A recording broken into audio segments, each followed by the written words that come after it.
تخيل انك تبقى رئيس اعلى جهة قضائية في البلد، قاعد في مكتبك بتخلص شغلك بشكل طبيعي، وفجأة تسمع هتافات بتقرب من المبنى وصوت آلاف الأقدام بيهز المكان. في الأول تفتكر إنها مجرد مظاهرة، لكن بعد دقايق الباب بيتكسر والناس بتقتحم المبنى، وظابط يجي يقولك اتفضل يا فندم، انزل كلم الناس وهديهم. تنزل فعلا، لكن بدل ما يسمعوا كلامك ينهالوا عليك بالضرب لحد ما الدم يغرق هدومك وتبقى على بعد لحظات من الموت. الصدمة الأكبر إنك بعد كده تتهم رئيس الحكومة بنفسه اللي هو جمال عبد الناصر بإن اللي حصل ما كانش صدفة ولا غضب جماهير، لكن كان اعتداء مدبر. إيه الحقيقة؟ وهل فعلا كان عبد الناصر ورا الواقعة، ولا دي رواية من روايات الصراع السياسي اللي عاشته مصر بعد ثورة يوليو؟ القصة دي واحدة من أكتر القصص إثارة للجدل في تاريخ مصر الحديث، وخليني أحكيها لك من البداية. لو رجعنا بالزمن لشهر مارس 1954 هتلاقي إن مصر كانت عايشة واحدة من أصعب الفترات في تاريخها.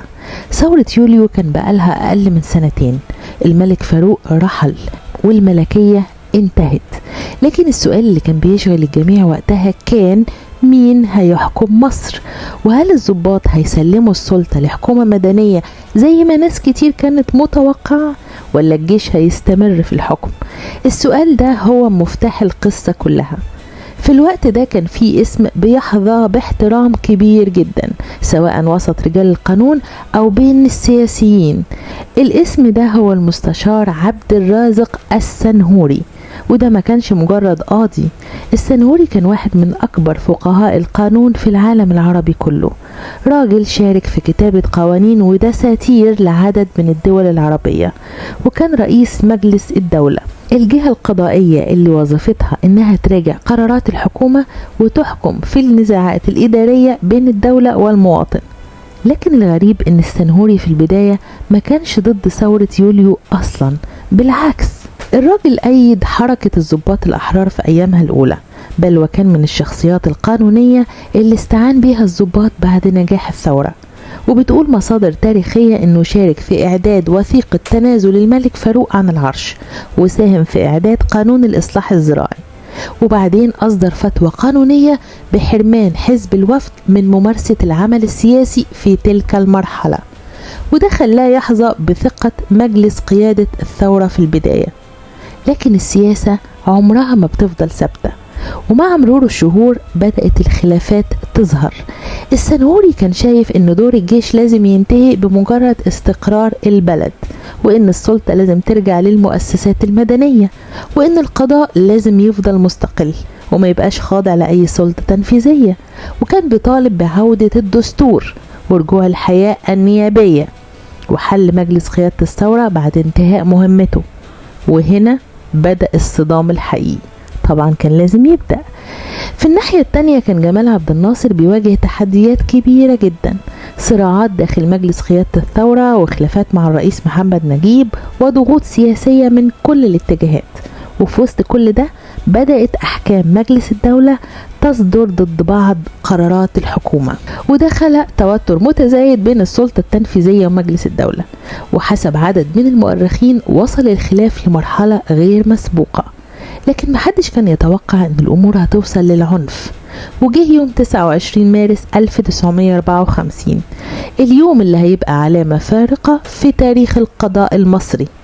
في الصبح بدأت مظاهرة كبيرة تتحرك في شوارع القاهرة، بعض الروايات بتقول ان عدد المشاركين وصل لحوالي 1500 شخص، وكانت الهتافات كلها تقريبا بتأيد الجيش والثورة وجمال عبد الناصر، وفي نفس الوقت بتهاجم الأحزاب السياسية وبترفض الديمقراطية وبتطالب بإسقاط الدستور وبتهاجم ما كان يعرف وقتها بالرجعية.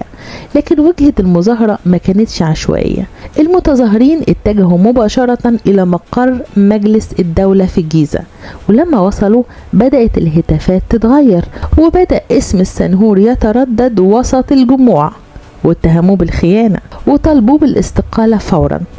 داخل المبنى كان السنهوري موجود في مكتبه ومعاه عدد من المستشارين والعاملين. الجميع كانوا سامعين الهتافات، لكن محدش كان متوقع اللي هيحصل بعد دقايق. وفجأة خرج ضابط من بين المتظاهرين ودخل إلى مجلس الدولة وطلب مقابلة السنهوري، وقال له إن الناس في الخارج غاضبة، ولو نزل بنفسه واتكلم معاهم أكيد هيهدوا ويرجعوا. لكن هل فعلا ده كان الهدف؟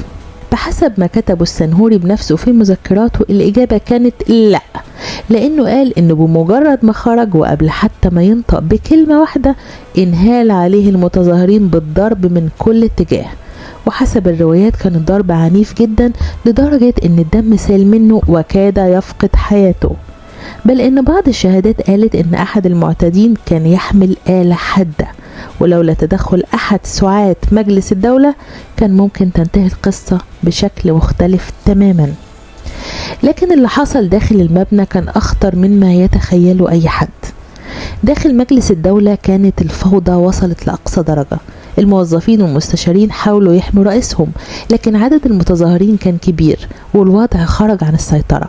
وحسب شهادة المستشار محمد حامد الجمل رئيس مجلس الدولة الأسبق، واللي قال إنه كان موجود وقتها، إنه شاف بنفسه آثار الدم على مكتب السنهوري، وقال كمان إن المحبرة اللي كانت فوق المكتب اتحطمت فوق راسه أثناء الاعتداء.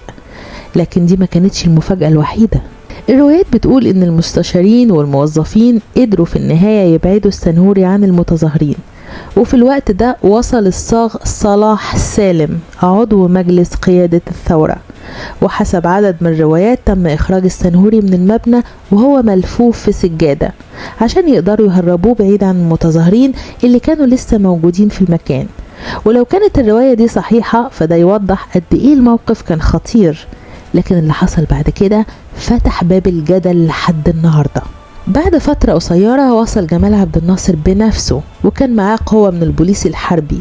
الروايات بتقول انه دخل مجلس الدولة وقابل وكيل المجلس، وبعدين خرج من عنده وهو في حالة غضب، وزاد غضبه لما شاف عدد من مستشاري مجلس الدولة واقفين يهتفوا ضد الاعتداء اللي حصل لرئيسهم وبينددوا باستخدام العنف ضد القضاء.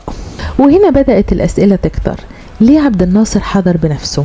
وهل كان مجرد انه بيتابع الموقف ولا كان في حاجة اكبر من كده؟ الاجابة بتختلف حسب المصدر اللي بتقراه، لكن الثابت ان المستشار السنهوري نفسه كان ليه رأي واضح جدا.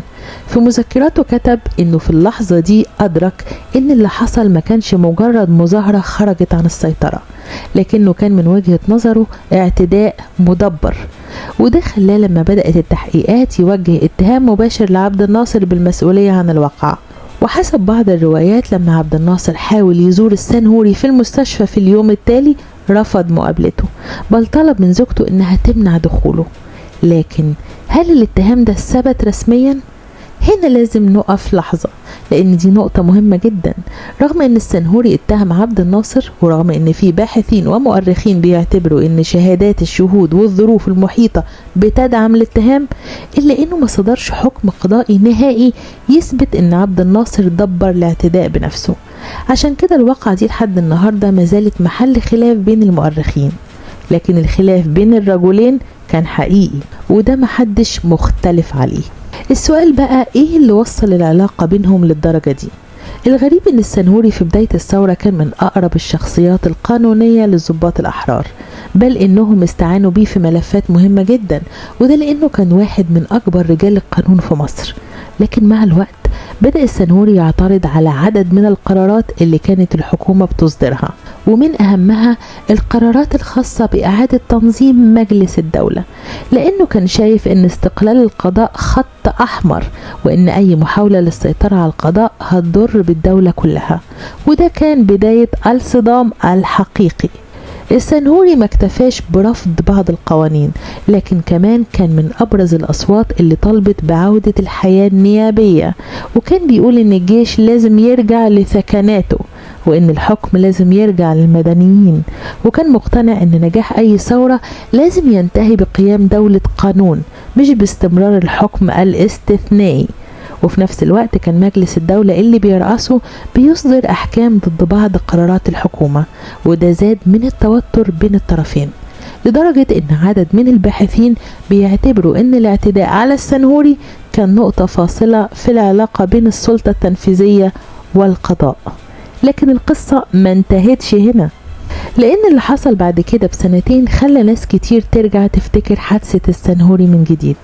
في 31 أغسطس سنة 1969 صدر قانون بإعادة تنظيم الهيئات القضائية، والحدث ده بقى معروف بعد كده باسم مذبحة القضاة.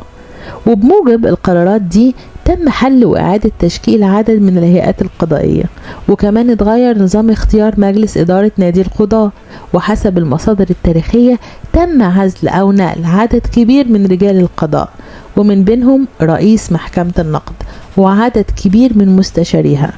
وبتقول روايات كتير إن عدد القضاء اللي تم استبعادهم وصل لحوالي 200 قاضي. وفي مصادر بتقول إن من أسباب الأزمة إن عدد من القضاة رفضوا الانضمام للاتحاد الاشتراكي، لأنهم كانوا شايفين إن انضمام القاضي لتنظيم سياسي ممكن يأثر على استقلاله.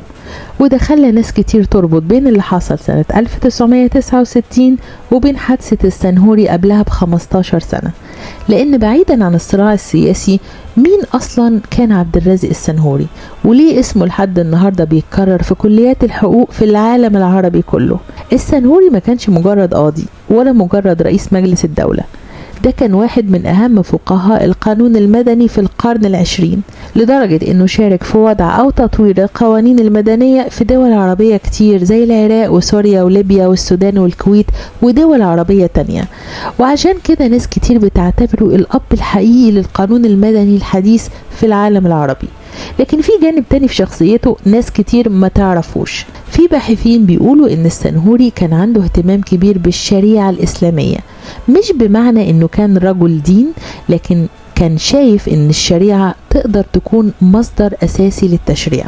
ومن أشهر كتبه مصادر الحق في الفقه الإسلامي، وفي الكتاب ده اتكلم عن الفقه الإسلامي باعتباره مصدر غني للتشريع. وأثناء دراسته للدكتوراه في فرنسا كتب إنه كان بيتمنى لما يرجع مصر يشتغل على تطوير دراسة الشريعة الإسلامية ويقارنها بالقوانين الحديثة. وفي كتابه الوسيط في شرح القانون المدني كتب عبارة مشهورة جدا قال فيها إن من أعز أمنياته أن تكون الشريعة الإسلامية هي الأساس الأول اللي يبنى عليه التشريع المدني. لكن هنا كمان في خلاف بين الباحثين، لأن في ناس بتعتبر إن اهتمامه بالشريعة ما يخليهوش محسوب على تيار سياسي إسلامي، بينما في باحثين تانيين شايفين إنه كان أقرب للفكر الإسلامي في رؤيته للتشريع. وعشان كده وصف السنهوري نفسه مازال محل نقاش لحد النهاردة. لكن المؤكد إنه كان شخصية استثنائية. ومن الحاجات اللي ناس كتير ما تعرفهاش ان السنهوري من شبابه كان متأثر بالزعيم الوطني مصطفى كامل، وكان مؤمن بفكرة الجامعة الإسلامية، وشارك في ثورة 1919، وكان وقتها وكيل للنائب العام، وده أدى لنقله إلى أسيوط. وبعدها اشتغل مدرس للقانون في مدرسة القضاء الشرعي، واستمر سنين طويلة يحاول يربط بين الفقه الإسلامي والقانون الحديث، وده خلاه يسيب إرث علمي ضخم لحد النهاردة بيتم تدريسه. أما بالنسبة لعبد الناصر ففي مناصرين ليه بيشوفوا إن المرحلة كلها كانت مليانة صراعات ومحاولات لإسقاط الثورة، وإن قراراته لازم تفهم في سياق الظروف السياسية والأمنية اللي كانت موجودة وقتها.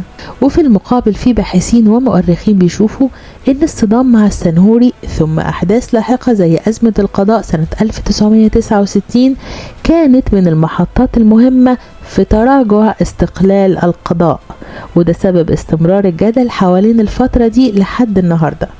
وعلشان كده حادث الاعتداء على السنهوري مش مجرد قصة عن شخص اتضرب، دي قصة بتطرح أسئلة أكبر بكتير عن العلاقة بين السلطة والقضاء والديمقراطية وحدود القوة، وإزاي الخلافات السياسية ممكن توصل لمواجهات تغير تاريخ بلد بالكامل.